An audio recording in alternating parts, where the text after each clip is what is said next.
fear of failure is the number one thing that blocks us from trying. And that's the part, right? It's not about stops us from succeeding. It stops us from trying. I was trying to figure out what is the thing that holds us back. What are these fears? And it became clear to me that it was failure, success, and judgment. And I didn't understand failure and success personally, but I started to ask people and kind of brainstorm it and workshop it with people.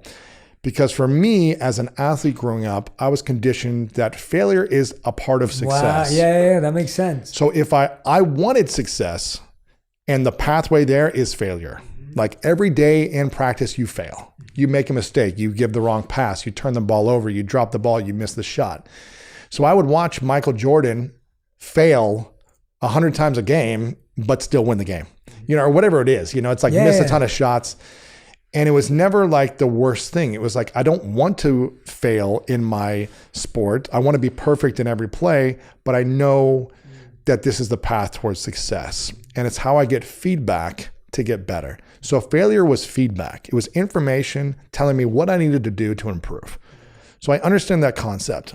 Success, I also did not understand why people were afraid of success. But as I started touring and speaking and asking people, who here is afraid of failure? Most of the room would raise their hand at some point in their life. They're afraid of failure. And I'd say, how many of you are afraid of success? Thinking everyone wants this. So almost half the room would also raise their hand for success. And I go, but this is the thing people want. So if you want something you're afraid of, why would it come to you? Why would success come to you if you're afraid of it? Why would money come to you if you're afraid of it? Why would love come to you if you are afraid of it?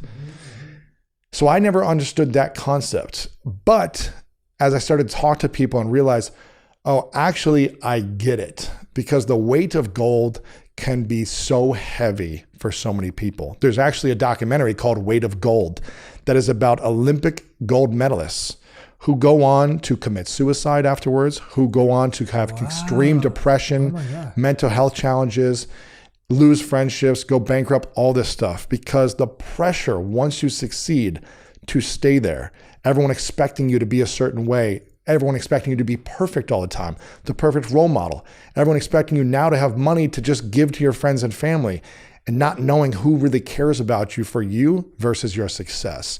So, and also, it's just a weight that takes a lot of courage to be able to lean into and manage. And I think it's a skill set to understand and manage success.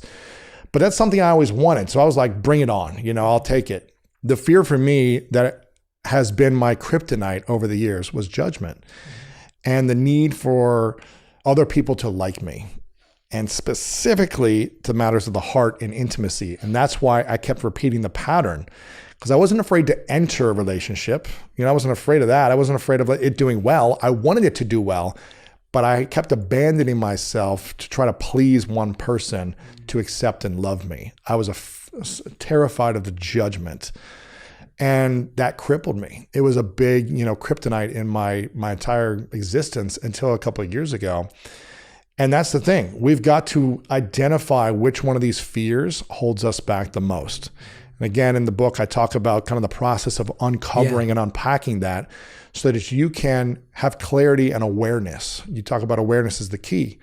Once you are aware and clear, then you can create a game plan on how to embrace it, overcome it, and make that fear and insecurity a superpower. Yeah. And I truly think we're just going to have something off inside of us. We're going to be unfulfilled. We're going to be frustrated, disconnected until we figure out what the fear is for us and figuring out how to fully accept ourselves. At the center of all three of these fears is I'm not enough. I am not lovable enough. I'm not smart enough. I'm not good enough. I'm not talented enough. I'm not enough. And when we can finally get to a place where I say, I am enough, I can go back to all the different periods of my life that I'm not proud of, that I'm ashamed of, that I'm insecure about, that I hurt people, that other people hurt me, that I haven't forgiven. If I can go back and reconnect with those broken elements of my mindset from the past and create healing and wholeness, then I can accept and love myself today for where I'm at. And that's when everything changes.